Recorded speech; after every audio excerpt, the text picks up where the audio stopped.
Alors, les femmes sont à l'honneur. Guillaume Zéré ici est consacré. Regardez ce que ça donne. Penser équitablement, bâtir intelligemment, innover pour le changement. En d'autres termes, envisager comment l'innovation technologique peut aider à éliminer les obstacles du genre et accélérer l'autonomisation de la femme. Cette année 2019, c'est le thème choisi par l'Organisation des Nations Unies pour la Journée internationale des droits de la femme. C'est un thème qui me parle parce que le numérique est très important dans la vie des personnes, dans le développement d'un pays. Et tant que nous ne sommes pas en contact avec le monde, nous ne pouvons que vivre en autarcie. Alors le numérique est bien utilisé, est un instrument prospère pour un pays. Le numérique en lui-même est un moyen d'expression, un excellent moyen d'expression et d'affirmation de soi. Et ce qui est plus intéressant, c'est que le numérique même favorise l'autonomisation professionnelle et sociale. Innovation, technologie, numérique, Internet, autant de termes qui devront désormais faire partie du quotidien des femmes pour les aider à prendre une part plus grande dans la construction de nos nations. L'initiative saluée par les organisations féministes est bien loin d'être comprise dans les zones aussi bien rurales que périurbaines. Les enfants parlent de l'Internet, mais moi, je n'ai jamais entendu parler de ça. En 1995, l'État de Côte d'Ivoire ratifie l'ensemble des dispositions internationales relatives à l'élimination des discriminations à l'égard des femmes. S'en suivent alors plusieurs actions du gouvernement ivoirien pour réduire les inégalités du genre. Malgré cela, la femme continue d'être prise au piège des préjugés. Encore victime de discrimination, 43% d'entre elles sont analphabètes.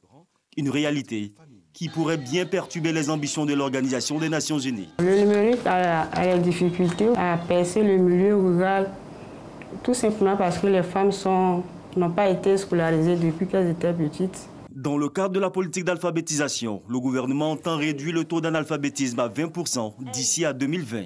Mais l'accès aux technologies et à l'outil informatique demeure encore un gros problème. Nous avons remarqué que les dames que nous encadrons sur un projet d'autonomisation avaient du mal à sécuriser leurs ressources et même ont du mal à communiquer avec des partenaires ou autres possibilités qui leur échappent simplement parce qu'elles ne sont pas dans le numérique. Elles n'ont pas accès au numérique.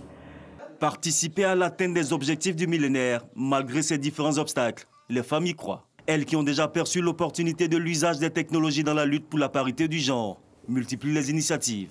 Nous avons axé notre politique sur la formation. Et justement, ça fait partie des déclinaisons du RIFEL, la formation. Aussi bien la formation pour le montage de projets, mais que la formation en tant qu'alphabétisation. La formation en tant que... pour permettre aux gens d'avoir accès au NTIC. La priorité, c'est les femmes qui, jusqu'à un certain moment, n'avaient pas accès à l'éducation, à la scolarisation, comme vous le dites. Comment les faire permettre de rentrer dans le système en ayant contact avec le monde par les NTIC. Il y a vraiment un problème d'accès au numérique pour les femmes du milieu rural.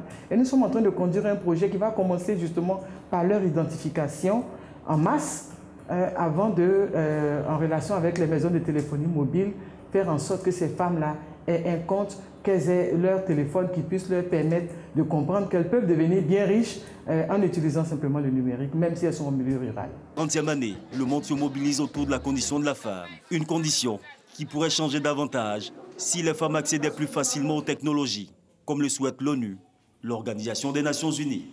Et voilà cet élément qui plante le décor du prochain entretien.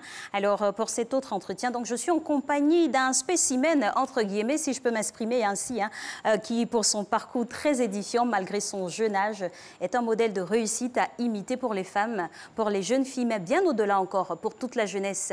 Elle, c'est Marie-Pascale Baillet, elle est digital manager et activiste web pour la promotion des droits de la femme et leur accès aux technologies. Bonjour. Bonjour. Et bienvenue. Merci beaucoup, c'est gentil. On aura suscité la curiosité de la part de nos téléspectateurs. Alors, oui. Soulagez-les et dites-nous tout. quel est votre parcours aussi inspirant qu'édifiant? D'accord. En tout cas, c'était un privilège que d'être là pour parler en fait de ma petite histoire, de mon petit parcours. Une grande histoire. Je suis Marie-Pascale Baillier, comme on l'a dit en début. J'ai 27 ans aujourd'hui, bientôt 27 ans. J'ai commencé en 2014. J'ai intégré en fait la Websphère en Côte d'Ivoire, qui est une grande communauté des personnes qui sont acteurs dans les TIC. Dans le temps, j'avais 22 ans et je venais de sortir très fraîchement d'une formation professionnelle. Et j'étais à la recherche d'un stage. Donc, j'ai commencé à faire mes premiers pas dans un espace qui se veut être un espace de transformation sociale qui s'appelle Au Village, qui est un espace collaboratif, qui n'est ni un bureau, qui n'est ni une école, mais qui est en fait l'association de la maison, le bureau et l'école. Donc, c'est des espaces qui reçoivent des jeunes, qui leur donnent de la formation et qui leur donnent une ADN en fait professionnelle. J'ai envie de vous arrêter à ce niveau-là pour savoir comment vous avez créé la connexion, parce que c'est très important pour d'autres personnes. Alors, quand j'ai fini ma formation, j'avais besoin d'avoir un stage pour valider ma formation. Je comptais sur les parents, mais bon, avec toute la bonne volonté, c'était pas possible d'avoir un stage. Et je pense que ça a été juste un feeling, une opportunité. J'ai eu la proposition d'intégrer cet espace-là qui ne payait pas, qui ne paie pas de salaire.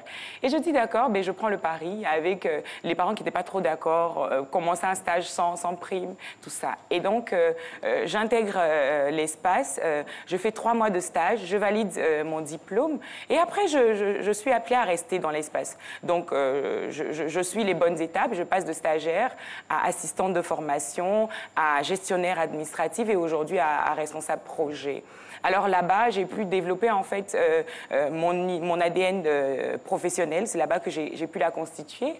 Et puis, au fur et à mesure, j'ai commencé à savoir ce que je voulais, à connaître mes passions, mais aussi à me former. Je suis autodidacte. Aujourd'hui, je suis chef de projet. Mais il y a 5 ans, quand j'entrais dans le digital, je ne connaissais vraiment pas grande-chose d'Internet. J'écrivais même en SMS. Je n'écrivais pas des phrases normales. J'avais beaucoup de lacunes. Mais là-bas, j'ai pu me frotter à des personnes comme Cyriaque Bogou, Florent Youzan, Sarah Clavel, et des personnes comme Edith Brou, et j'ai pu apprendre au fur et à mesure. J'ai eu soif de la formation, j'étais passionnée par l'intelligence des gens que je rencontrais.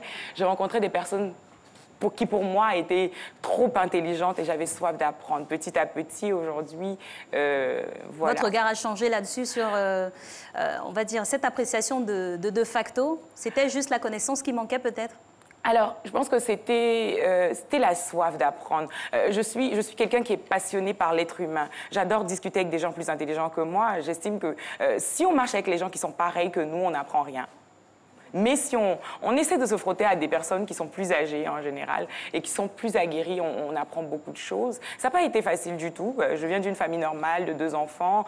Mon père n'est pas dans le même secteur que moi. Je suis d'une famille ivoirienne simple. Et donc, entrer dans le digital en tant que femme, c'est pas toujours évident. Les parents ne comprennent pas ce que vous faites au quotidien. On vous paye pas au départ. C'est compliqué. En plus, avoir une fille qui porte un sac à dos, un ordinateur tous les jours, c'est pas ce qu'on rêve tous les jours. Justement, quelles ont été les spécificités de votre parcours dans cet univers du digital jusqu'à atteindre, à arriver à l'aspect professionnel?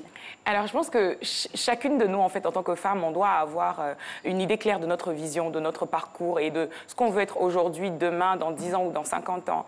Je pense que moi, d'avoir rencontré, en fait, ces personnes, je le dis, hein, au départ, les 3 premiers mois, c'était les mois les plus beaux et les plus fâcheux de ma vie. Parce que je rentrais chez moi, j'entendais des mots comme logiciel libre, comme open source, comme Internet. J'étais une petite de 22 ans. Internet, pour moi, en tout cas, c'était pas quelque chose que je connaissais. Alors, je me suis dit, tu es dans un espace, dans un environnement où tu n'as pas forcément la formation technique, mais tu as le courage, tu as l'opportunité, de rencontrer des personnes qui sont intelligentes. Donc, qui ont la connaissance. Qui ont la connaissance et qui ont la passion de ce qu'ils font. Ils adorent ce qu'ils font. Donc, respire, ma petite. Trouve les bons repères dans ta vie et puis, forme-toi à être une femme qui va impacter son entourage. Et donc, les débuts, c'était difficile, mais j'ai eu envie d'apprendre. Donc, j'ai commencé en tant que community manager, donc gestionnaire de pages Facebook. J'ai commencé à parler un peu sur Internet. Et je me rappelle même, quand j'ai commencé à faire des posts très bien écrits, j'ai des amis qui disaient Tu es sérieuse maintenant? Ça a changé l'image qu'on avait de départ qu'on avait de vous. Ça vous a responsabilisé. Oui, bien sûr, ça vous responsabilise directement. Et c'est vrai que l'impact, en fait, c'est d'abord à la famille. Mon père, par exemple, les 6 premiers mois, quand je commençais, quand on lui demandait, mais ta fille fait quoi? Il dit, je sais vraiment pas ce qu'elle fait. Il se réveille le matin, on lui paie son transport. Bon, elle parle sur Internet, mais on ne sait pas.